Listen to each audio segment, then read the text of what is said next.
Hello everyone, and welcome to the next installment of the Philosophy of Gaming. I'm Shawn, and my partner Marshall and I are starting a brand new series that is going to be based around console wars. In today's episode, we're going to be talking about the Xbox Series X versus PlayStation 5. Bet you can guess what side I'm on. Oh boy. For over 60 years, video games have been a constant staple of pop culture. But the question still remains, which console is the best? Join Marshall and Shawn as they debate once and for all, which console reigns supreme. And so shall it commence, the Console Wars!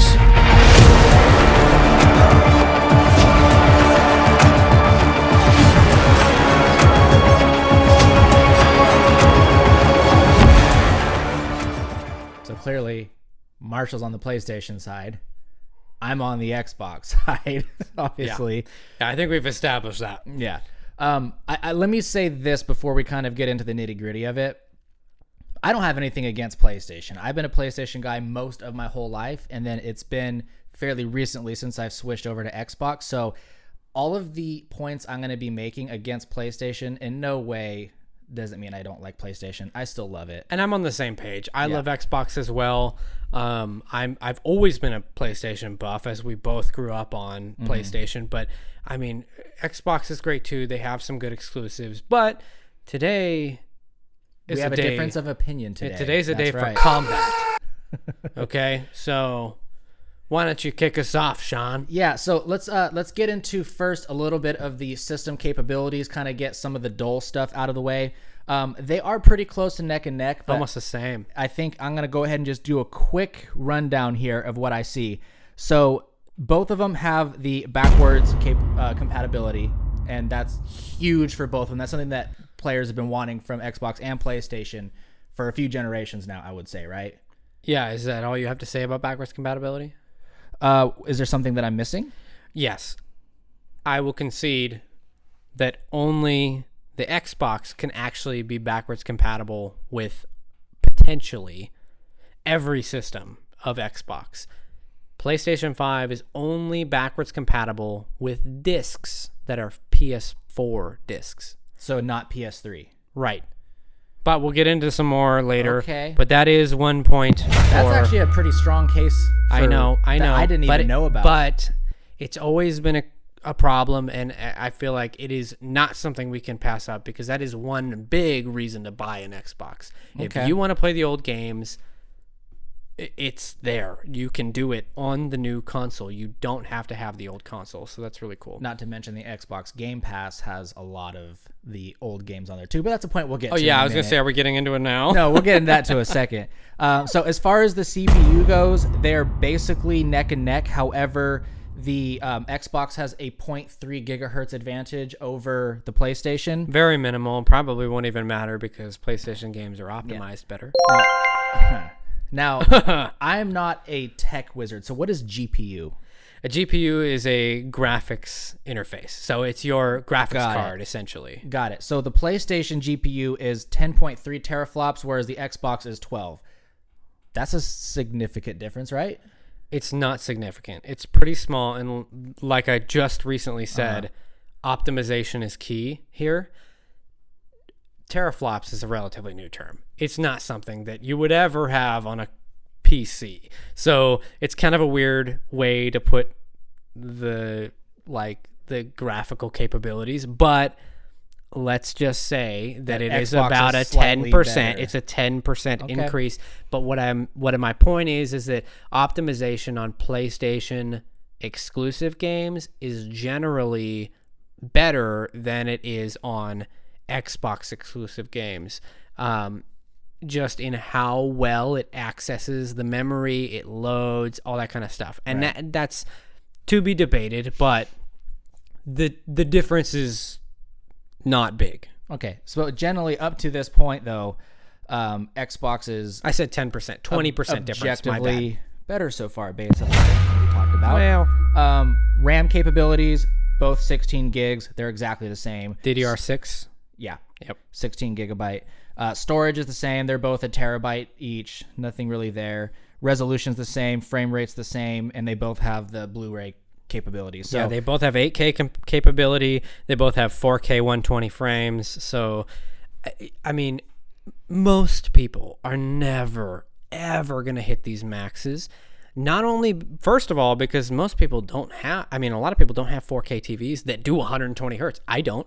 My TV's 4K, but it doesn't do 120 hertz. Mine does 60. Okay. You know, and so you're never going to hit the maximum of what it's capable of. The biggest problem, though, is that the games are just too much for the console to actually do that. So even though the console's capable, doesn't mean that it's going to do it if the game is not capable. Right. So that pretty much brief summary of the system capabilities. So the next thing I want to move into is talking about the Xbox calls it the Game Pass. Right. So Xbox has had a Game Pass for quite a while. It is a monthly subscription. If I might be mistaken on this, I think it's $10 a month. They might have upped that price, but basically they will add, say, like 4 new games every month to the list of games that you can access. You basically go in there, download it for free with the subscription, and there's a lot of major titles that are in the Xbox Game Pass. I know that with the release of the PlayStation 5, PlayStation has introduced their own version of it. Admittedly, on my end, I don't know very much about what PlayStation has done with that, so why don't you fill me in? Yeah, so first, if you buy a PlayStation 5, you can get the Essentials Pack, which is 20 games. 20 of like the best sellers list that you would have had back in the day. You know, so you get stuff like God of War, Last of Us, you know, and some games that aren't even exclusives. Final Fantasy 15, for example, is one of those Essentials Pack. That's pretty cool, but that's just 20 games, and that's it. You get to 20, you're done. Right, but the Xbox Game Pass library is like hundreds, so maybe-ish. So this year, not with the release of the console, but this year in 2022, PlayStation released their new PlayStation Plus package, and you now have a 3-tier system, $9.99, $14.99, $17.99, I believe. I know that the top one is $17.99. $17.99 a month. You get 700 plus games, access to 700 or more games, and that's games spanning from PlayStation 1, 2, 3, 4, Vita. So pretty much the PlayStation library. You get a pretty big... Okay, so that's cool, but now what section about of on it. the cheaper end of that, though? On the cheaper end, you do not get the option to play the older games. You on the cheapest option, the $9.99 package, you only get the ability to play online, and you get a couple other little features, which I did not So the basic look into PlayStation enough. Plus. But essentially what it was before. You still get the free games every month and that kind of thing. But the idea is they took PlayStation Plus and PlayStation Now, which PlayStation Now was a subscription that you could have paid for years now, that would have given you access to hundreds of games. Now they put it into one, and they said, here, you have a 3-tier package. If you pay $17.99, which I do, you get access to literally over 700 games. And the only downside to some of these, like the PlayStation 1, 2, 3 games, is that you're streaming them.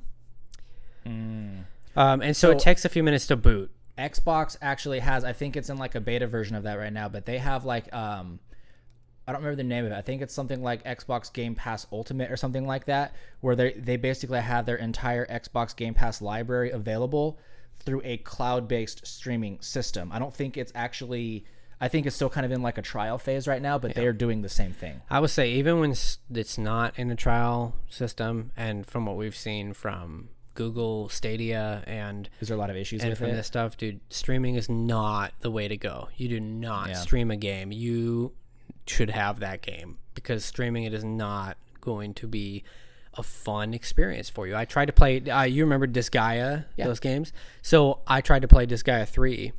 I like that one.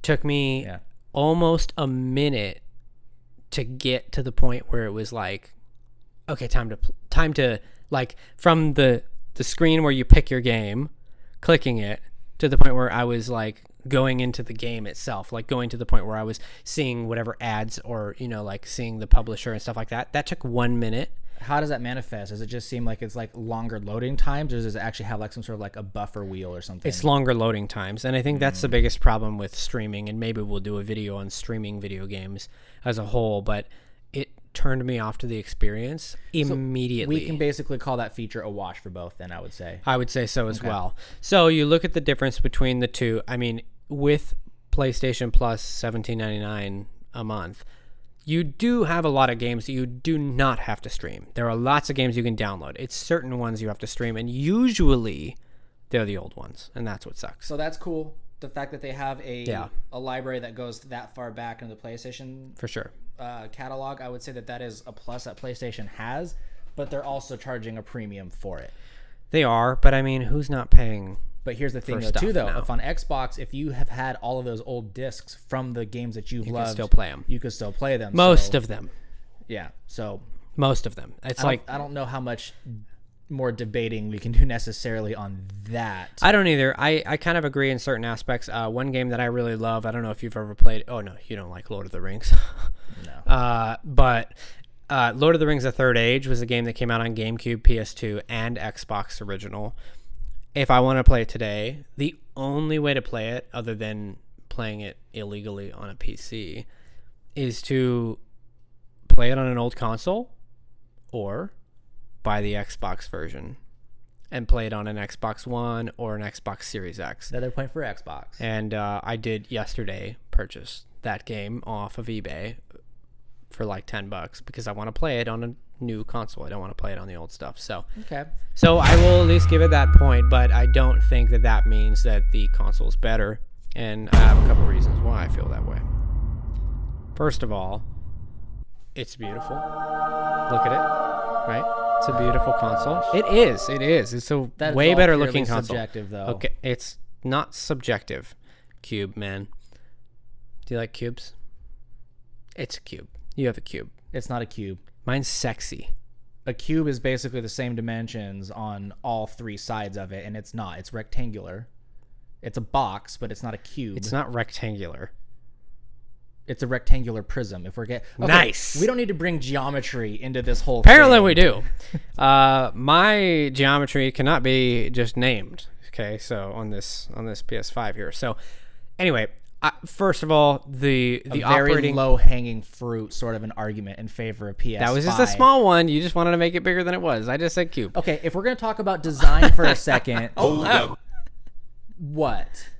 I have other things. Okay, go ahead. If I'm we're done gonna with talk design. about design, okay, you're talking about the design of the console. What about the design of the controllers? Okay, so I will concede that there is a small benefit in general to Xbox controllers over the years. It is an ergonomically comfortable. However, the DualShock 5 is incredible to hold. Have you held one?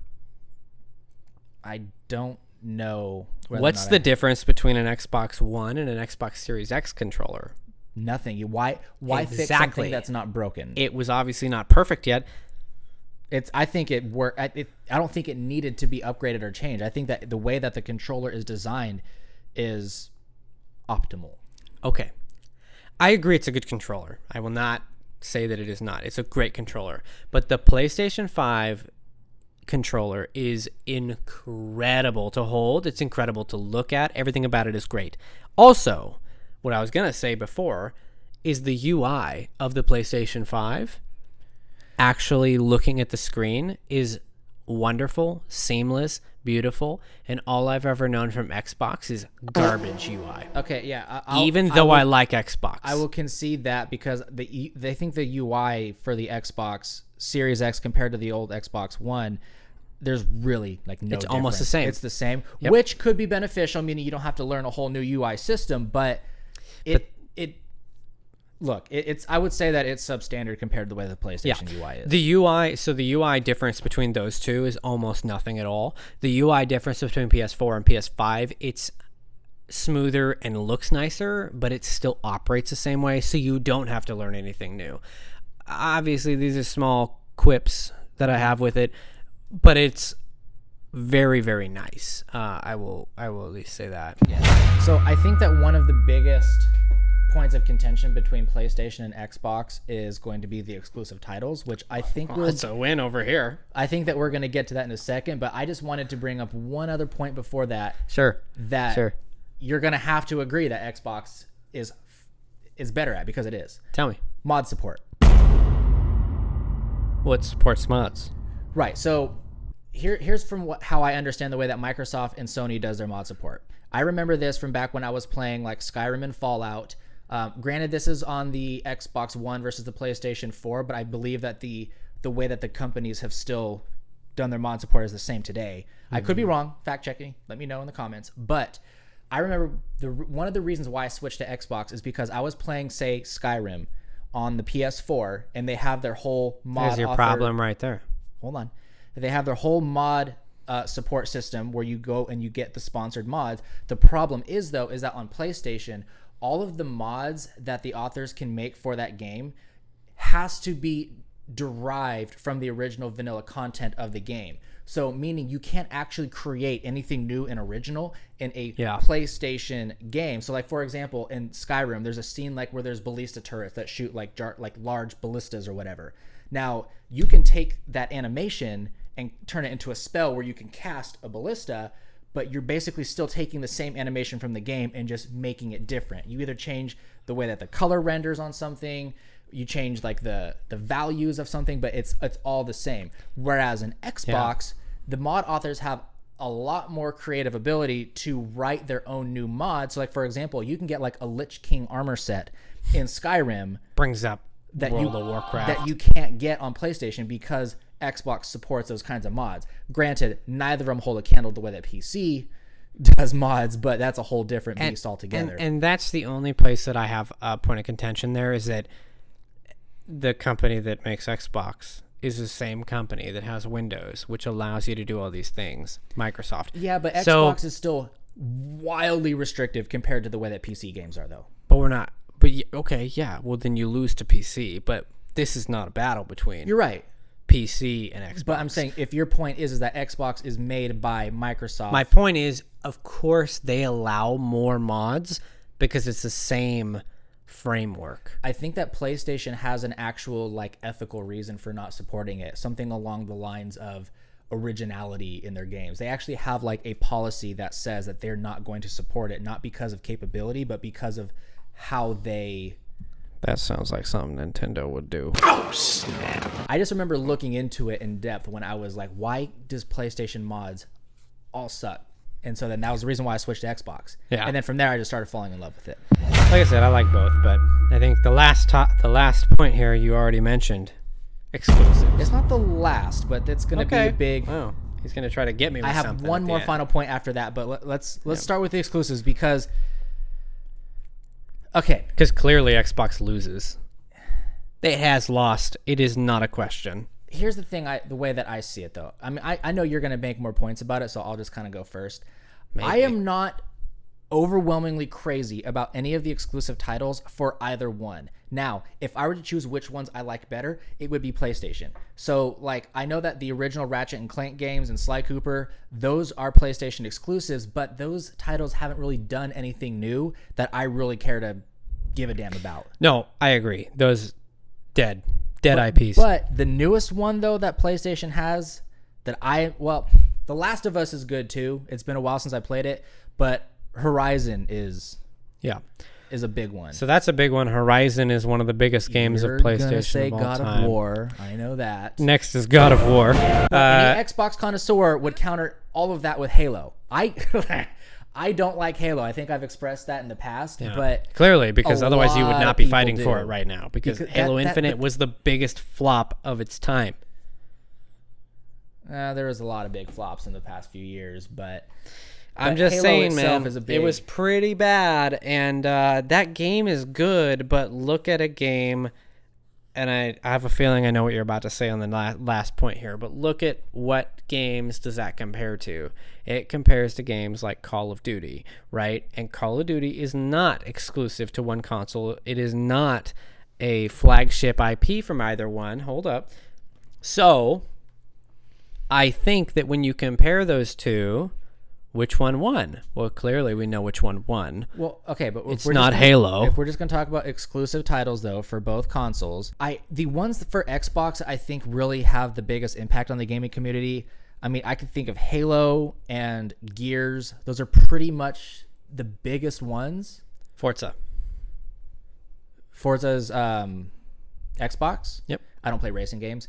But PlayStation has Gran Turismo though. Only reason I really have an Xbox, other than the fact that I can play old games, is Forza. Forza is the best racing game of all time. I will never deny that. But Gran Turismo is very good as well, and that's a PlayStation exclusive. Yeah, and then you have God of War. Okay, so basically there are more exclusive big bang titles that PlayStation Horizon, has. Spider-Man, God of War, Gran Turismo, Last of Us. Spider-Man, that shouldn't count. I don't play that, but I mean, a lot of people like it. Spider-Man isn't hey, this is a PlayStation thing. Spider-Man is kind of its own franchise that PlayStation kind of got exclusive rights to. It's not like it's when you think of Spider-Man, you don't think of PlayStation. But when you think of, say, Halo, you think of Xbox, right? It's a title that they've secured the exclusive rights to. Okay. Right. Fair. Yeah. But it is a big game. And it's only exclusive to Sony.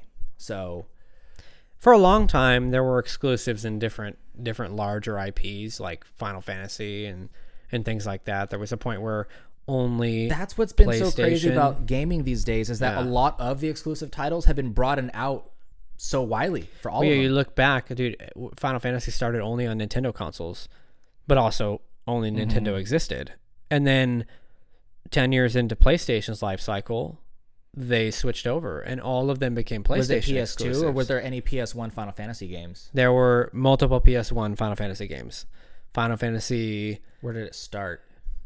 I don't know. 6, No, 7? 7 might have been I think the first. 7 was the biggest game-breaking Final Fantasy game that came out, and I think that PlayStation had the capabilities to run it, say, like over. And Nintendo, then I think that's what happened too. Is that they were like, okay, well, we're gonna give you our IP because you clearly have the capabilities to handle what we want to do. Licensed it because Nintendo still owns it. And what? Nintendo still has. They don't own Final Fantasy. They don't own the IP to it? No, Square Enix owns it. Well, okay. It was Squaresoft back in the day. Okay. Even on PlayStation 1, it was Squaresoft. But you see these changes, and I think that's one of the big reasons that IP changed hands. But in general, I think that IPs probably don't change hands very often, and it makes sense why not. And that is...